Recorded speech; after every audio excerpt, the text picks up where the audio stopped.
Welcome to my channel. आज की video बहुत ही दिलचस्प और बहुत ही इन्फॉर्मेटिव होने वाली है। इस वीडियो में आप सीखने वाले हैं कि इंटीजर किसे कहते हैं और इंटीजर्स को हम ऐड किस तरह करेंगे, सबट्रैक्ट किस तरह करेंगे, मल्टीप्लिकेशन और डिवीजन हम किस तरह करेंगे, और इसके साथ साथ हम आपको सिखाएंगे कि बोर्डमास असूल को हम किस तरह इस्तेमाल करके अपना क्वेश्चन सॉल्व कर सकते हैं। स्टार्ट करने से पहले अगर आप हमारे चैनल पर नए हैं तो हमारे चैनल को ज़रूर सब्सक्राइब करें। तो चलो स्टार्ट करते हैं आज की वीडियो। हमारा फर्स्ट टॉपिक है addition of integers. Previous video में हम बता चुके हैं कि इंटीजर आपके पास क्या होते हैं। इंटीजर आपके पास जितने भी पॉजिटिव और जितने भी आपके पास नेगेटिव नंबर है वो तमाम आपके पास क्या है, वो आपके पास तमाम इंटीजर्स कहलाते हैं। अगर इस टॉपिक को समझना है तो मैं जो आपको बता रहा हूँ उसको आपने नोट करना है, तो आपके एडिशन और सब्ट्रैक्शन का जो प्रॉब्लम होगा वो बिल्कुल सोल्व हो जाएगा।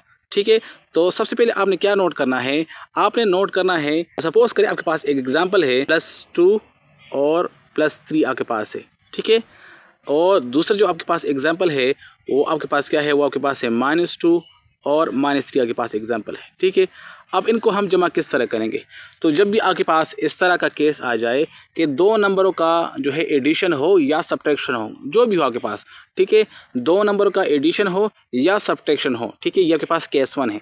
जब भी आपके पास दो नंबर का एडिशन हो या सब्ट्रैक्शन हो तो आपने करना है क्या, आपने दोनों नंबर को जमा करना है। तो यहाँ पर 2 + 3 से 5 आ जाएगा और दोनों के साथ एक ही साइन होगा। जिस तरह के यहाँ पर आपके पास प्लस है और इस दूसरे के साथ भी प्लस है। ये जो प्लस का साइन है ये इस 2 का है और ये जो प्लस का साइन है ये इस 3 का है। ठीक है, और +2 + 3 से आपके पास क्या आएगा, 2 + 3 से 5 आ जाएगा। एक प्लस लगाना है तो आपके पास जो आंसर आ जाएगा वो आ जाएगा +5 आ जाएगा।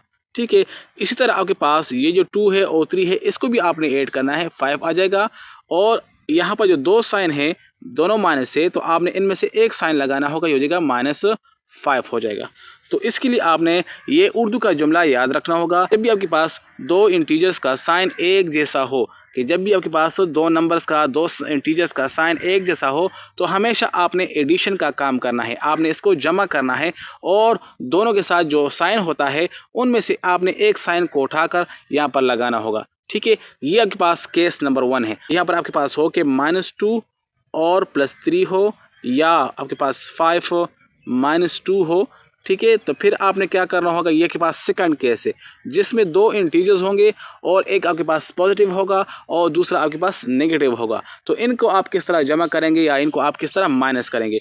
तो आपने क्या करना होगा, जब भी आपके पास इस तरह केस आ जाए कि दोनों इंटीजर्स का साइन डिफरेंट हो तो आपने हमेशा जो है बड़े नंबर से छोटे नंबर को माइनस करना है, आपने सब्ट्रैक्शन का काम करना है। तो यहाँ पर हम 3 से 2 माइनस करेंगे तो आंसर क्या आ जाएगा, 1 आ जाएगा। और फिर इसके बाद क्या करना है, साइन का मसला होगा। तो साइन आपने किस तरह सेलेक्ट करना होगा, जो बड़े नंबर के साथ जो बड़ा नंबर होगा उसके साइन को आपने देख लेना है कि वहाँ पर प्लस है या माइनस है। यहाँ पर हमारे पास क्या है, प्लस है तो हमने लगाना है +1 या हम सिर्फ लगा सकते हैं 1 भी लगा सकते हैं।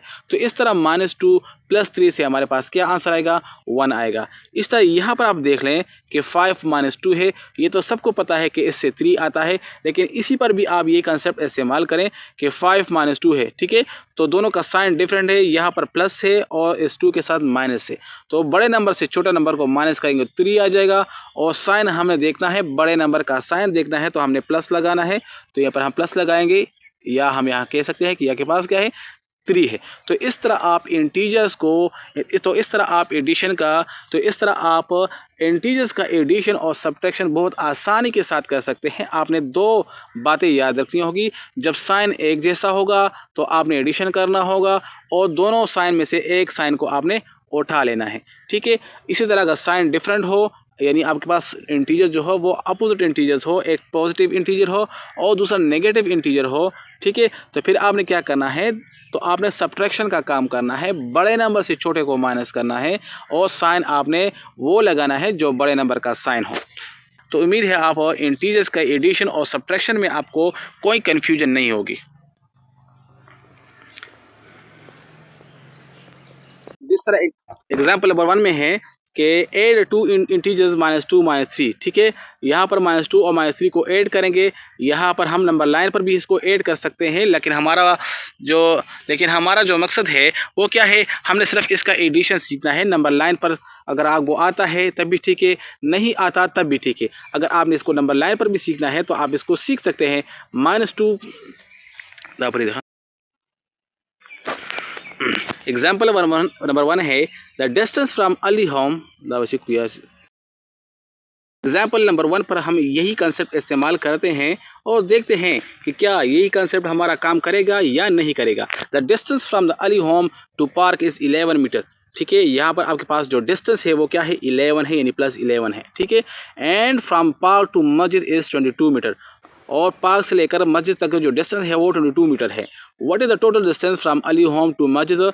यानी अगर अली डायरेक्ट जो है अपने घर से जो है डायरेक्ट मस्जिद जाएगा तो आपके पास कितना डिस्टेंस बनेगा। तो आपने इन दोनों को क्या करना है, इन दोनों को जमा करना है, यानी 11 और 22 को आपने जमा करना है। तो इसको आप जमा कर लें। ठीक है, दोनों का साइन जो है एक जैसा है तो ये आपके पास 33 हो जाएगा। और आपने इनमें से कोई भी साइन लगाना है तो आपके पास प्लस आ जाएगा, और प्लस साइन हम लगाते नहीं हैं। तो इस तरह आपके पास जो आंसर आएगा वो क्या आ जाएगा, वो 33 आ जाएगा। नेक्स्ट जो एग्जाम्पल है वो है find the sum of -23 plus -10। ये आपके पास दो इंटीजर्स है, एक है -23 और एक है -10, और इन दोनों नेगेटिव इंटीजर्स का हमने एडिशन मालूम करना है। तो यहाँ पर हमने एक और रूल भी सीखना होगा, और वो रूल बहुत इम्पोर्टेंट है। जब भी आपके पास एक प्लस हो और उसके साथ उसके बाद उसके फ़ौरन बाद या उसके साथ ब्रैकेट में दूसरा आ जाए, माइनस आ जाए। ठीक है, ठीक है, इस तरह। तो इससे आपके पास जो प्लस इंटू माइनस होगा वो क्या हो जाएगा, माइनस हो जाएगा। इस तरह आप समझ सकते हैं कि प्लस जो है वो आपके पास दोस्त है और माइनस जो है वो आपके पास दुश्मन है। तो जब आपका दोस्त और आपका दुश्मन आपस में जो है मिलेंगे तो उससे क्या आएगा, उससे दुश्मनी पैदा होगी। तो ये आपके पास क्या हो जाएगा, माइनस हो जाएगा। ठीक है, और इसी तरह आपके पास अगर माइनस हो और दूसरा भी आपके पास माइनस हो, यानी माइनस और माइनस इकट्ठे हो जाए, का जो दुश्मन होता है वो आपके पास क्या होता है, वो दोस्त बन जाता है। ठीक है, या आप इस तरीके से देखिए कि एक माइनस यहाँ पर होता है और ये दूसरा जो माइनस है ये आपके पास यहाँ पर आकर इसके साथ इस तरह निशान बना लेता है, प्लस बन जाता है। तो इसको आपने याद रखना है कि प्लस इंटू माइनस माइनस और माइनस इंटू माइनस प्लस होता है। लेकिन बहुत से लोग जो है अक्सर इसमें गलती कर लेते हैं, और इस गलती को मैं हाईलाइट करूंगा लेकिन इस क्वेश्चन के बाद। तो सबसे पहले ये क्वेश्चन सोल्व करते हैं। -23 प्लस -10 -23, और चूँकि ये आपके पास प्लस और माइनस जो है आपस में जो है एक दूसरे के बाद आ रहे हैं, इनके दरमियान में कोई इंटीजर नहीं, कोई नंबर नहीं है, यानी प्लस और फिर माइनस दो ऑपरेशन इकट्ठे आ जाए तभी आपने मल्टीप्लाई करना है। तो ये हो जाएगा प्लस इंटू माइनस माइनस हो जाएगा, और ये हो जाएगा 10 हो जाएगा। अब इस पर आपने वही कंसेप्ट इस्तेमाल करना है जो इससे पहले मैं बयान कर चुका हूँ कि जब भी दो इंटीजर का साइन एक जैसा हो तो आपने दोनों इंटीजर्स को ऐड करना है। तो यहाँ पर 33 आ जाएगा और साइन आपने एक लगा लेना है तो हो जाएगा माइनस। तो इस तरह आपके पास जो आंसर आ जाएगा वो आ जाएगा -33 आ जाएगा। अब इस रूल को लोग किस तरह गलत इस्तेमाल करते हैं। फॉर एग्जाम्पल आपके पास क्या है, -2 है और ये आपके पास +3 है। ठीक है, तो लोग कहते हैं कि -2 और +3, तो कहते हैं कि minus into plus into minus minus लगा लेते हैं, और 3 2 ज़ार कभी 6 कर लेते हैं, या इससे 1 लगा लेते हैं, या इससे 6 भी लगा लेते हैं बाज़ लोग। तो यहाँ पर आपके पास ये वाला रूल अप्लाई नहीं होता। आपके पास दो रूल्स है, एक होता है एडिशन का रूल और एक होता है मल्टीप्लिकेशन का रूल। जब दो साइन इकट्ठे आ जाए तो यहाँ पर देखिए ये प्लस है और ये माइनस है, तो इनके दरम्यान में तो आपके पास ये 2 नज़र आपको आ रहा है, ये 2 नज़र आ रहा है। जब ये 2 ना होता, दोनों साइन इकट्ठे आ जाए तभी तो आपके पास ये साइन मल्टीप्लाई होंगे। ठीक है, आप कह सकते हैं कि दोनों साइनों की लड़ाई हो तब होगी जब इकट्ठे आ जाए, तभी इसकी लड़ाई होगी। अगर इसके दरम्यान में 2 जो है ये दीवार का काम कर रहा है तो फिर तो ये आपके में मल्टीप्लाई नहीं होंगे, या तो आपस में कोई नंबर आ जाए और या आपके पास कोई ब्रैकेट आ जाए। इस तरह आपके पास माइनस है और प्लस होए तो तभी आपके पास ये मल्टीप्लाई होंगे। ठीक है, अदरवाइज ये मल्टीप्लाई नहीं होंगे। उम्मीद है यहाँ तक आपका कंसेप्ट क्लियर हो चुका है कि कब आपने साइन को मल्टीप्लाई करना है और कब आपने एडिशन और सब्ट्रैक्शन वाला रूल इस्तेमाल करना है। अब इसी कंसेप्ट को इस्तेमाल करके एक्सरसाइज 3.1 को सॉल्व करते हैं। तो यहाँ पर आपके पास +1 है और +3 है, तो +1 और +3 से आपके पास क्या आ जाएगा, 4 आ जाएगा। इसी तरह बी नंबर जो है वो आपके पास है -3 और प्लस इंटू -5 है। तो आपने क्या करना है, आपने करना है कि -3 को आपने ब्रैकेट से बाहर लगाना है, और ये जो प्लस और माइनस है आपस में इकट्ठे आ रहे हैं तो ये आपस में क्या होगा, मल्टीप्लाई होगा, क्योंकि ब्रैकेट भी लगाया है तो जाहिर सी बात है मल्टीप्लाई करेंगे। तो प्लस इंटू माइनस माइनस हो जाएगा और 5 हो जाएगा। अब इस पर आपने एडिशन और सब्ट्रैक्शन वाला रूल इस्तेमाल करना है। जब दो इंटीजर्स का साइन एक जैसा हो तो आपने एडिशन का काम करना है और दोनों में से एक साइन आपने उठाना है। तो सपोज करें हम ये वाला साइन इसके साथ लगा लेंगे तो आपके साथ -8 आ जाएगा। तो इसी तरह आप ये मजीद क्वेश्चन भी सॉल्व कर सकते हैं। तो क्वेश्चन नंबर 2 में भी आपके पास इसी तरह के क्वेश्चन है जिसको आप आसानी के साथ सॉल्व कर सकते हैं। तो इससे हम ये क्वेश्चन नंबर के को सॉल्व कर लेते हैं जिसमें आपके पास 3 इंटीजर्स है। तो इसको सॉल्व कर लेंगे ताकि आप ये ना समझे कि इससे हम सिर्फ 2 ही इंटीजर ऐड कर सकते हैं या सब्ट्रैक्ट कर सकते हैं, ठीक है। तो इससे हम हर टाइप का जो इंटीजर है वो 8 सब्ट्रैक्ट कर सकते हैं। ये क्या है, आपके पास +23 है तो आपके पास ब्रैकेट से आ जाएगा 23 आ जाएगा, और ये प्लस इंटू माइनस क्या हो जाएगा, माइनस हो जाएगा, क्योंकि दो साइन जो है इकट्ठे आ रहे हैं, इनके दरमियान में कोई इंटीजर कोई नंबर नहीं है तो ये हो जाएगा प्लस इंटू माइनस माइनस हो जाएगा। यहाँ पर आपके पास फिर प्लस और माइनस है तो प्लस माइनस माइनस हो जाएगा और 34 हो जाएगा इस तरह, ठीक है। अब आपने क्या करना है, आपने कंसेप्ट को इस्तेमाल करना है। सपोज करिए सबसे पहले इसको हम सोल्व कर लेते हैं, ठीक है। तो यहाँ पर इसके से इस एक नंबर के साथ प्लस है जो कि 23 है और दूसरे नंबर के साथ माइनस है। तो जब दो इंटीजर इकट्ठे होंगे और साइन डिफरेंट होगा तो बड़े से छोटे नंबर को माइनस करेंगे तो आंसर आ जाएगा 21, ठीक है। और साथ में हम लगाएंगे साइन बड़े नंबर का तो हो जाएगा प्लस, और -34 को हमने फिलहाल छोड़ दिया है। अब इसको हम इस स्टेप में सोल्व करेंगे। तो यहाँ पर आपके पास दो इंटीजर्स का साइन जो है वो अपोजिट है, तो हमने बड़े नंबर से छोटे नंबर को माइनस करना है।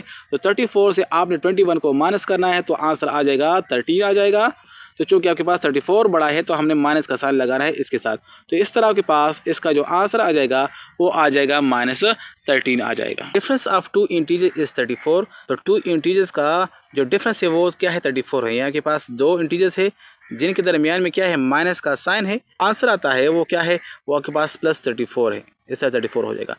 यहाँ पर आपके पास दिन है if main one is -23, number से हम माइनस करते हैं तो आपके पास जो फेलर नंबर होता है जो माइनस से पहले होता है वो आपके पास -23 है, और आपने जो है यहाँ पर जो नंबर होगा उसको मालूम करना होगा। माइनस और सपोज करें तो हम यहाँ पर x को ले लेते हैं, इस x को हम मालूम करेंगे, ठीक है। तो यहाँ पर बस -23 से एक नंबर माइनस होता है जिससे आंसर क्या आता है, 34 आता है। तो हमने इस x की वैल्यू को मालूम करना है। तो आप क्या करें, इस -x को आप इधर ले आएँ, ठीक है। तो ये हो जाएगा +x हो जाएगा, और ये जो 34 है ये आपके पास इस साइड पर आ जाएगा तो -34 हो जाएगा। ये आपके पास इक्वेशन का रूल है कि जब भी आपके पास कोई इंटीजर अपना साइड चेंज करता है तो अगर वो प्लस में हो तो वो माइनस हो जाएगा, अगर माइनस में हो तो प्लस हो जाएगा, और इसी तरह अगर आपके पास मल्टीप्लिकेशन में हो तो डिवाइड में हो जाएगा, और अगर डिवाइड में हो तो मल्टीप्लाई में हो जाएगा। तो इसी तरह इसी रूल को इस्तेमाल करते हुए हम लिख सकते हैं कि -23 -34 इक्वल टू, और यहाँ पर क्या आ जाएगा, x आ जाएगा। अब आपने क्या करना है, वही एडिशन और सब्ट्रैक्शन वाला रूल इस्तेमाल करना है। तो जब भी आपके पास दो इंटीजर्स का साइन एक जैसा हो तो आपने इसको ऐड करना है। तो इनको दोनों को आप ऐड करेंगे तो 57 आ जाएगा, और दोनों में से आपने एक साइन को उठाना है तो 57 आ जाएगा = x हो जाएगा। तो इस तरह आपके पास जो वैल्यू थी यहाँ पर वो क्या थी, वो आपके पास -57 थी। इसी तरह क्वेश्चन नंबर 5 में है the elevator goes down 5 floor from the ground floor. के लिए हम इंटीजर चूज़ करेंगे, -5 चूज़ करेंगे। Then it goes up 2 floor, तो इसके साथ फिर हम +2 करेंगे। What floor is the elevator on now. अब आपके पास एलिवेटर जो है वो किस फ्लोर पर होगा, तो हम इसको मालूम करने के लिए आपने क्या करना होगा, वही एडिशन और सब्ट्रैक्शन का कांसेप्ट इस्तेमाल करना होगा। बड़े नंबर से छोटे नंबर को माइनस करें तो 3 आ जाएगा, और आपने क्या करना है, साइन हमेशा बड़े नंबर का लगाना है। तो बड़ा नंबर क्या है, -5 है, तो हम लगाएंगे यहाँ पर माइनस लगाएंगे। तो इसका मतलब है कि जो एलिवेटर है वो अभी भी आपके पास ग्राउंड से 3 फ्लोर नीचे हैं, ठीक है। यानी आपके पास नीचे की तरफ जो है वो 3rd फ्लोर पर है। इसी तरह आप 6 नंबर को भी सॉल्व कर सकते हैं कि the temperature in night was -10 degree centigrade, temperature rise to 4 degree centigrade in the morning, what is the new temperature. तो आपने न्यू टेम्परेचर को मालूम करना है। पर आपके पास जो टेम्परेचर था वो -10 डिग्री सेंटीग्रेड था, ठीक है। तो ये आपके पास क्या है, ये आपके पास 4 डिग्री सेंटीग्रेड इसमें राइज हुआ है, यानी आपके पास बढ़ गया है, ठीक है। -10 था तो 4 बढ़ जाएगा, तो आपके पास ऑलरेडी आपके पास जो आंसर आएगा वो -6 हो जाएगा। तो इसको आप सॉल्व इस तरह कर सकते हैं कि बड़े नंबर से छोटे नंबर को माइनस करें, 6 आ जाएगा, और साइन आपने लगाना है बड़े नंबर का, तो हो जाएगा -6 डिग्री सेंटीग्रेड आप इसके साथ लगा लेंगे। तो इस तरह आप इंटीजर्स का एडिशन और सब्ट्रैक्शन आसानी के साथ कर सकते हैं।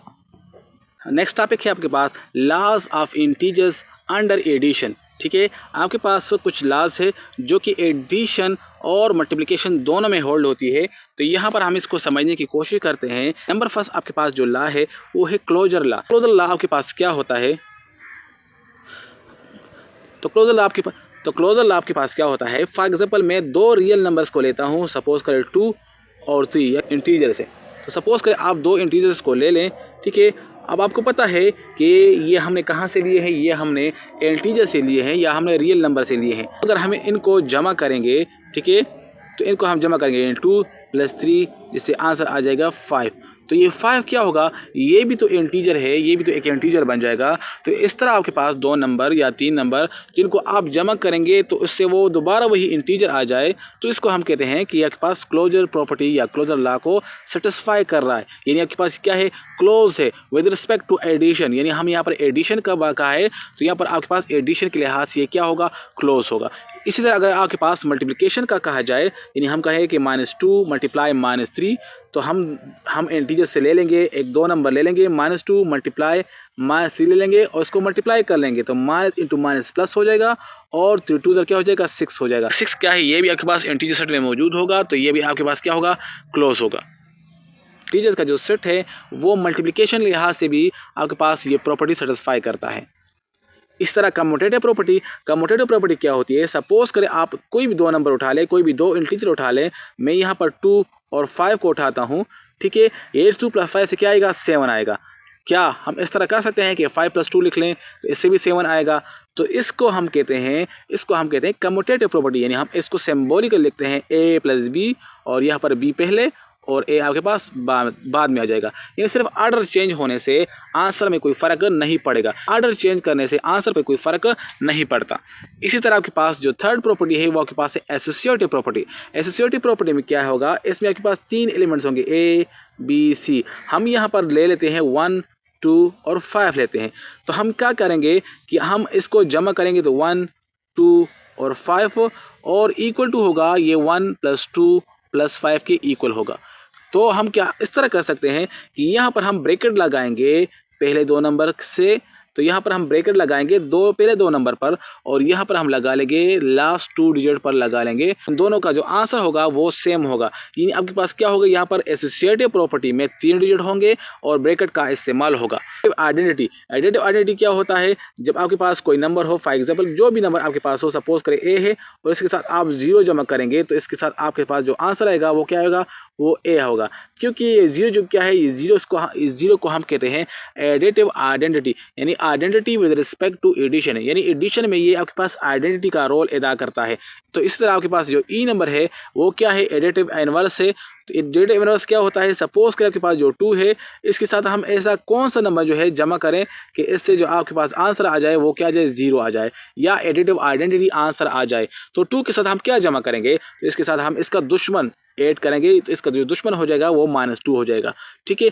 जब हम आपस में इन दोनों को ऐड करेंगे तो इससे आंसर क्या हो जाएगा? वो 0 हो जाएगा। तो इस तरह ये 2 जो है -2 का इनवर्स है और -2 है जो है वो +2 का इनवर्स है। लेकिन किस लिहाज से? एडिशन के लिहाज से एडिटिव इनवर्स है। आपके पास inverse with respect to addition है या एडिटिव इनवर्स है, मल्टीप्लिकेशन की बात नहीं हो रही, ठीक है। तो यहाँ पर आप क्या करेंगे? इनको जमा करेंगे तो 0 हो जाएगा। किस तरह 0 आ जाएगा? चलो इसको सॉल्व भी करते हैं। ये आपके पास +2 है, ये प्लस माइनस हो जाएगा और ये 2 हो जाएगा, और 2 और 2 कैंसिल हो जाएगा, 2 और -2 से आपके पास क्या जाएगा? 0 हो जाएगा। तो इस तरह इस प्रॉपर्टी को हम कहते हैं एडिटिव इनवर्स प्रॉपर्टी। तो ये आपके पास क्या है? ये तमाम प्रॉपर्टीज आपके पास एडिशन में भी अप्लाई होते हैं और मल्टीप्लिकेशन में भी आपके पास ये अप्लाई होते हैं। एडिटिव आइडेंटिटी और एडिटिव इनवर्स के बारे में तो आप जान चुके हैं। यहाँ पर आपके पास जो डी नंबर है वो है मल्टीप्लिकेटिव आइडेंटिटी, यानी ज़रब के लिहाज से जो आइडेंटिटी का रोल अदा करेगा वो कौन सा इंटीजर होगा। तो यहाँ पर आपके पास मल्टीप्लिकेशन के क्वेश्चन में जो आइडेंटिटी का रोल अदा करता है वो होता है 1 होता है, ठीक है। तो यहाँ पर मल्टीप्लिकेटिव आइडेंटिटी जो है रियल नंबर के लिए वो क्या है? आपके पास 1 है। सपोज करें आपके पास ये जो आपके पास 2 है और यहाँ पर आपके पास इसका जो दुश्मन होगा वो आपस में मल्टीप्लाई होगा, तो आपके पास ये 2 और 1 और 2 इसलिए आपस में इनवर्स है कि इससे जो आंसर आता है वो मल्टीप्लिकेटिव इनवर्स है, ठीक। तो जब तक मल्टीप्लिकेटिव आइडेंटिटी आंसर नहीं आता तो आप इन दोनों इंटीजर्स को मल्टीप्लिकेटिव इनवर्स नहीं कह सकते। सपोज करें मैं कहता हूँ कि 6 और 1 और -6 जो है आपस में इनवर्स है, ज़रब के लिहाज से इनवर्स है, यानी मल्टीप्लिकेटिव इनवर्स है। तो मैं एक कहता हूँ, तो मैं इसको प्रूव भी करूँगा। तो ये 6 और 6 कैंसिल हो जाएगा, इससे आंसर आ जाएगा -1 आ जाएगा।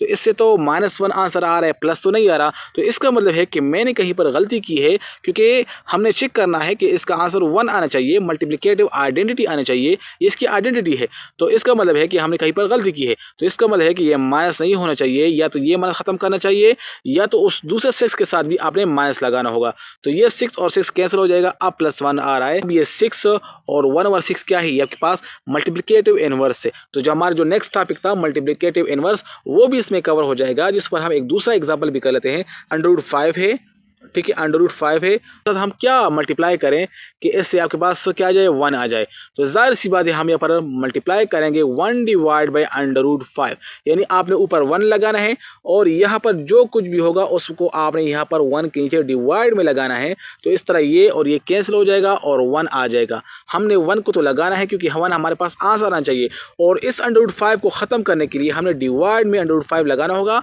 तो इस तरह ये √5 और ये √5 क्या हो जाएगा, कैंसिल हो जाएगा, और आपके पास जो आंसर आ जाएगा वो 1 हो जाएगा। तो इस तरह हम मल्टीप्लिकेटिव इनवर्स को इस तरह हम लगा सकते हैं। तो उम्मीद है आप लोगों को इस कंसेप्ट की अच्छी तरह से समझ आ गई होगी। एग्जाम्पल नंबर 1 आपको नजर आ रहा है कि 4 और 1 और 4, ठीक है, इफ़ यू मल्टीप्लाई 4 और 1 और 4 से क्या आ रहा है, 1 आ रहा है। तो ये आपके पास क्या है, 4 और 1 और 4 क्या है, आपस में मल्टीप्लिकेटिव इनवर्स है, और ये 1 क्या है, ये आइडेंटिटी है। इस तरह -5 और 1 डिवाइड बाई -5 आपस में क्या है, ये आपस में दुश्मन है, ज़रब के लिहाज से दुश्मन है, क्योंकि इससे जो आंसर आता है वो आता है मल्टीप्लिकेटिव आइडेंटिटी आंसर आता है। तो इसको हम दुश्मन कह सकते हैं, इसको हम मल्टीप्लिकेटिव इनवर्स कह सकते हैं। नेक्स्ट हमारे पास एक प्रॉपर्टी है जिसका नाम है distributive law of integer over addition. ठीक, सपोज करें आपके पास 3 इंटीजर्स है, एक आपके पास ए है, ठीक है, और ये मल्टीप्लाई हो रहा है एक ब्रैकेट के साथ। ब्रैकेट में आपके पास 2 इंटीजर है जो कि आपस में प्लस है, इस तरह है, ठीक है। तो ये किसके बराबर है, ठीक है। तो इसको समझने के लिए मैं आपको एक एग्जांपल देता हूँ, ठीक है। 2 और यहाँ पर आपके पास होता है x, और यहाँ पर आपके पास हो 3 हो, x + 3 हो। तो इसको आप किस तरह सॉल्व करेंगे, ठीक है, क्योंकि x + 3 जो आप, तो x आपके पास अननोन है और 3 जो है वो आपके पास कांस्टेंट है, इसको आप ऐड नहीं कर सकते। तो हमारे पास दूसरी ऑप्शन क्या होती है कि ये 2 जो है ये x के साथ भी मल्टीप्लाई में है और 3 के साथ भी मल्टीप्लाई है। तो हम करते हैं कि 2 × x, ये 2x हो जाएगा, और 2 × 3 एंड 2 × 3 आपके साथ हो जाएगा। इस तरह हम करते हैं, यानी इस बाहर वाले नंबर को दोनों के साथ हम ऐड करते हैं, और बीच में जो साइन होता है वही साइन हमने यहाँ पर लगाना होता है। तो यहाँ पर हम हम इस तरह कर लेंगे कि बीच में जो साइन है वो लगा लेंगे सबसे पहले, और ए और बी को मल्टीप्लाई कर लेंगे तो ए बी हो जाएगा, और इस तरह ये जो ए है इस सी के साथ भी मल्टीप्लाई में है तो हो जाएगा ए सी हो जाएगा। तो इसी प्रॉपर्टी का नाम क्या है, इसी प्रॉपर्टी का नाम है डिस्ट्रीब्यूटिव प्रॉपर्टी ऑफ मल्टीप्लिकेशन और एडिशन, इसका नाम है, जो कि आम तौर पर हम क्वेश्चन को सॉल्व करने में इस्तेमाल करते हैं, लेकिन हमें इस प्रॉपर्टी के नाम के बारे में पता नहीं होता। तो नाम के बारे में भी आप जान सकते हैं। क्वेश्चन नंबर 4 में है कि वेरीफाई द डिस्ट्रीब्यूटिव लॉ। तो मेरे यहाँ से ये इंपॉर्टेंट नहीं है, अगर आप चाहते हैं कि इसको सॉल्व करें तो इसको आप सॉल्व भी कर सकते हैं। तो ए नंबर को सॉल्व करने के लिए आपने क्या करना होगा, -4 लगाना होगा, ये आपके पास हो जाएगा -4, बीच में मल्टीप्लाई है, और आपने क्या करना है, इस ब्रैकेट को इस साइड पर सॉल्व करना है।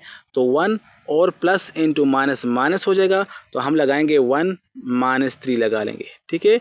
तो यहाँ पर हम इस ब्रैकेट को सॉल्व कर लेंगे, -4 अपनी जगह पर, और यहाँ पर 1 - 3 से आपके पास बड़े नंबर से छोटे नंबर को माइनस करें तो आंसर -2 हो जाएगा, और -2 जो है -4 के साथ मल्टीप्लाई है तो माइनस माइनस प्लस हो जाएगा, और 4 2 8 हो जाएगा। तो इसका आंसर जो है वो 8 है। जब राइट हैंड साइड को आप सॉल्व करेंगे तो उससे भी 8 आंसर आना चाहिए।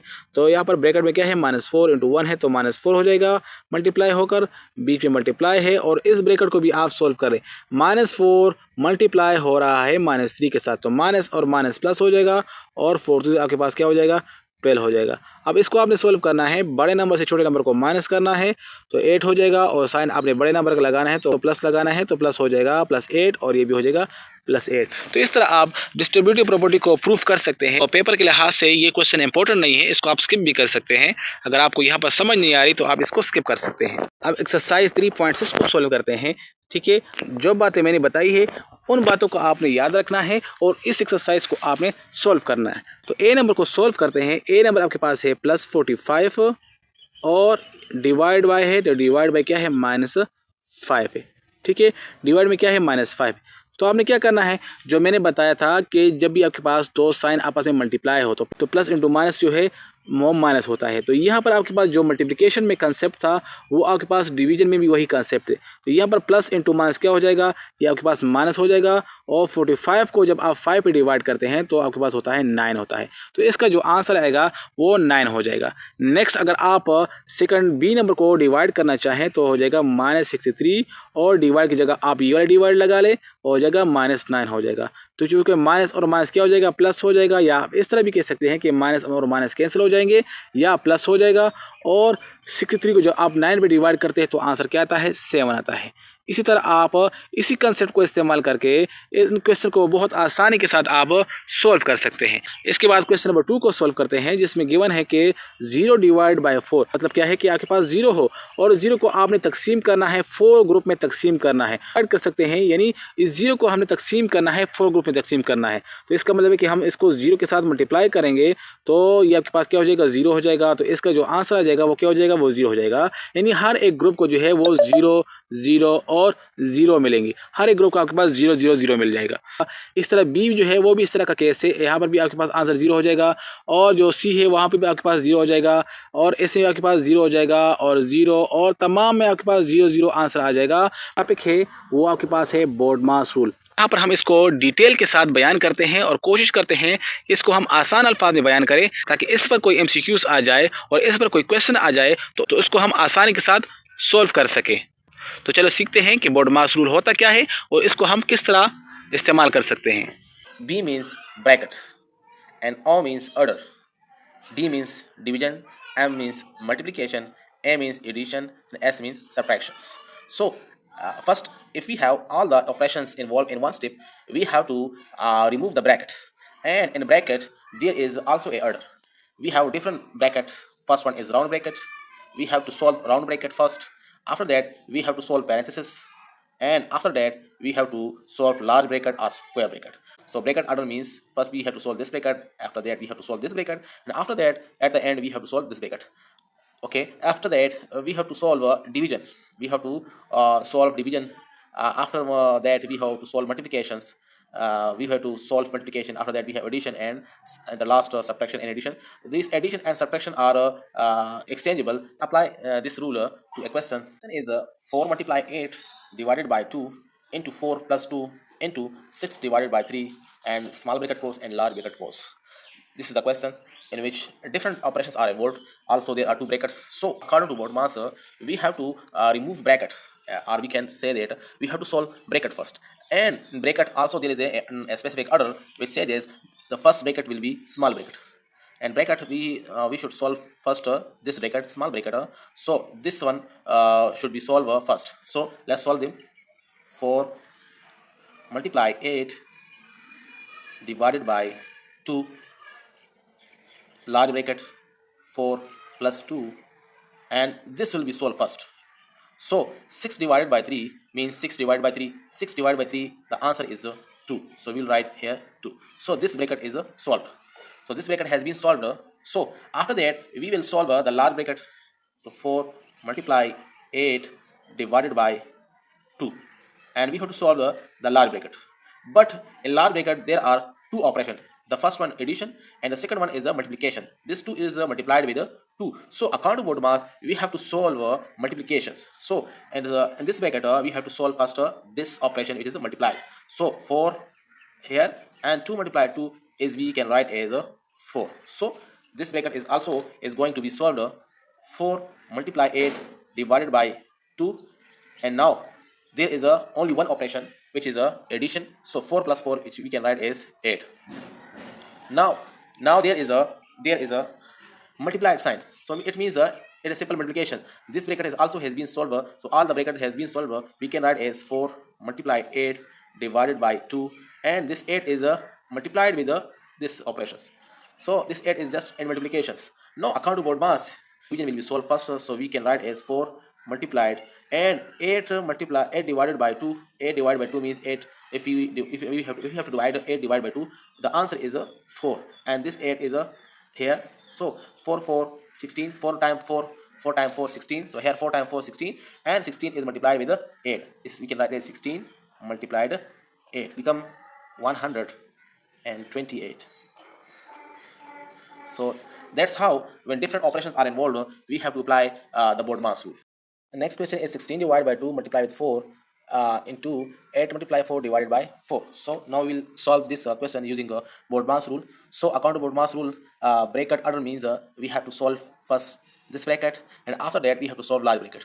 So let's solve this bracket. 16 divided by 2 multiply with 4 into, so in this bracket there is multiplication sign, so 8 times 4 means 32, so 32 here, and divided by 4. After that we have to solve this bracket. So 16 divided by 2 multiply with 4, and 32 divided by 4 means if we divide 32 divided by 4, our answer will be 8. So we will write here. Now all the bracket has been solved. So we have to after that we have to solve divide, because according to BODMAS rule, each operation will be solved first. So 16 divided by 2, so we have to solve division first. So 16 divided by 2 is 8. So here we write 8 and multiply with 4, and this bracket is just for multiplication. So we will write here multiply sign. So 8 times 4 times 8. 8 times 4 means 32. So we write 32, and here we write multiply 8. If we multiply 32 with 8, our answer will be 256. So that's how we use BODMAS rules. Review exercise को solve करते हैं। तो review exercise में पहले 2-3 MCQs जो है वो already हम जो है प्रीवियस वीडियो में डिस्कस कर चुके हैं। तो यहाँ पर इसको भी सॉल्व करते हैं। The smallest positive integer is dash. तो सबसे जो छोटा पॉजिटिव इंटीजर होता है वो आपके पास क्या होता है, वो आपके पास यहाँ से स्टार्ट होता है +1। तो स्मॉलेस्ट जो है वो आपके पास क्या है, वो आपके पास जो पॉजिटिव इंटीजर में जो सबसे छोटा होगा वो यानी जो स्टार्ट होता है जहाँ से वो आपके पास छोटा होगा, तो ये आपके पास +1 है। द ग्रेटेस्ट नेगेटिव इंटीजर, सबसे बड़ा जो नेगेटिव इंटीजर होता है, नेगेटिव कहाँ पर होते हैं, यहाँ पर इस साइड पर होते हैं -1 -2 -3। तो ग्रेटेस्ट मांगा गया है, तो ग्रेटेस्ट कौन सा होता है, आपके पास जो ग्रेटेस्ट होता है वो -1 होता है। जो 0 के करीब होता है वही आपके पास ग्रेटेस्ट होता है। तो यहाँ पर हम लगा लेंगे -1 लगा लेंगे। C number, the greatest positive integer, सबसे बड़ा इंटीजर होता है प्लस में, तो वो मालूम नहीं है, यानी आपके पास ये क्या है, इन्फिनिटी है, इसको हम मालूम नहीं कर सकते। तो ये आपके पास क्या होता है, नामालूम होता है, जिसको हम इन्फिनिटी कहते हैं। तो यहाँ पर हम लगाएंगे ना डिटरमाइन, यही मालूम नहीं है, तो इसका आंसर हो जाएगा ना डिटरमाइंड। डी नंबर है द एब्सोल्यूट वैल्यू ऑफ -16। तो हम किसी भी वैल्यू का एब्सोल्यूट वैल्यू किस तरह निकालेंगे कि हम क्या करेंगे, उस पर एब्सोल्यूट का साइन लगा लेंगे, और एब्सोल्यूट का फंक्शन क्या होगा कि इसको पॉजिटिव में कन्वर्ट कर लेगा। तो यहाँ पर आपके पास क्या है, 16 है, तो हम लगा लेंगे +16 इसका लगा लेंगे। तो यहाँ पर इसकी जो एब्सोल्यूट वैल्यू है वो क्या है, वो +16 है। So the product of 2 integer with opposite sign, अगर आपके पास 2 अपोजिट साइन हो और उसका प्रोडक्ट मालूम करना हो, यानी एक प्लस हो दूसरा माइनस हो, तो क्या होगा, वो आपके पास प्लस इंटू माइनस बन जाएगा। तो यहाँ पर हो जाएगा नेगेटिव हो जाएगा। ठीक है, ऑलवेज नेगेटिव, यानी ऑप्शन नंबर 2 इसमें राइट है। नेक्स्ट आपके पास है F number, what must be added to -132 to get -142। तो यहाँ पर इसको हमने सोल्व किस तरह करना है कि इसके साथ हम क्या ऐड करें, यानी -135 के साथ हम क्या ऐड करें। सपोज करें हम x ऐड करेंगे, और इससे आंसर जो आपके पास आना चाहिए वो आंसर क्या होगा, वो आपके पास आंसर आना चाहिए। तो हम क्या करेंगे, इसको इस साइड पर शिफ्ट कर लेंगे, यहाँ पर रह जाएगा x रह जाएगा, और यहाँ पर हो जाएगा -142, और ये माइनस बन के क्या बन जाएगा, ये माइनस होके यहाँ पर प्लस बन जाएगा, और 135 हो जाएगा। इस तरह अब इसको आप सॉल्व करें, तो इस तरह आप इसको सॉल्व करें, बड़े नंबर से छोटे नंबर को माइनस करें। ठीक है, तो क्या हो जाएगा, यहाँ पर आपके पास जो डिफरेंस है वो क्या है, वो 7 है, और साइन जो है बड़े नंबर का है वो माइनस है। तो इस तरह हम लगाएंगे कि x की जो वैल्यू होगी वो -7 होगी, यानी हम इसके साथ -7 ऐड करेंगे, तो हमारे पास जो आंसर होगा वो -142 आ जाएगा। इसी तरह जी नंबर है एडिटिव इनवर्स ऑफ 6। तो एडिशन के लिहाज से इसका इनवर्स होगा वो क्या होगा, ये वाला होगा इसका एडिटिव इनवर्स, क्योंकि ये दोनों आपस में ऐड होके 0 आ जाएगा। The value of 4 multiply -5 multiply -2 is day. तो इसको भी आपने BODMAS रूल के ज़रिए सॉल्व करना है। तो इसके लिए इसको सॉल्व करने के लिए आपने क्या करना होगा, 4 मल्टीप्लाई है, तो आप सपोज करें सबसे पहले आप -5 और -2 को मल्टीप्लाई करें, तो माइनस और माइनस क्या हो जाएगा, प्लस हो जाएगा, और 5 2 और क्या हो जाएगा, 10 हो जाएगा। ठीक है, अब क्या करना है, 4 और 10 को मल्टीप्लाई करना है, तो क्या हो जाएगा, ये आपके पास हो जाएगा 40। तो आप इसका आंसर निकाल सकते हैं। नेक्स्ट आपके पास है मल्टीप्लिकेटिव इनवर्स। नेक्स्ट आपके पास है मल्टीप्लिकेटिव इनवर्स ऑफ -100। तो -100 का जो मल्टीप्लिकेटिव इनवर्स है इसको हम डिस्कस कर चुके हैं कि इसका जो आंसर आएगा वो क्या होगा, वो आपके पास -1 डिवाइड बाई 100 इसका मल्टीप्लिकेटिव इनवर्स हो जाएगा। नेक्स्ट आपके पास है जे नंबर है, dash is a phrase that includes number, bracket, operation together to show the value of something in mathematical form. ठीक है, ये आपके पास क्या होता है, एन एक्सप्रेशन की डिफिनीशन है। ये आपके पास एक्सप्रेशन की डिफिनीशन है कि एक्सप्रेशन में आपके पास क्या होता है, एक्सप्रेशन में आपके पास वैल्यूज होती है, नंबर्स होते हैं, कांस्टेंट होते हैं और साथ में इसमें एडिशन और सब्ट्रैक्शन और ब्रैकेट भी इस्तेमाल होते हैं। तो ये आपके पास क्या होता है, ये आपके पास एक्सप्रेशन होता है। के number, we solve dash bracket first in BODMAS rule. सबसे पहले हम जो है ब्रैकेट में सबसे पहले हम कौन सा ब्रैकेट इस्तेमाल करते हैं, जैसे कि मैंने बता दिया है कि सबसे पहले हम ये ब्रैकेट सोल्व करते हैं। तो ये थी आज की वीडियो। उम्मीद है आप लोगों को आज की वीडियो पसंद आई होगी। अगर आपको हमारी ये वीडियो पसंद आई हो तो अपनी पसंद का इजहार लाइक और कमेंट के ज़रिए ज़रूर किया करें। तो मिलते हैं नेक्स्ट वीडियो में, तब तक के लिए खुदा हाफिज़।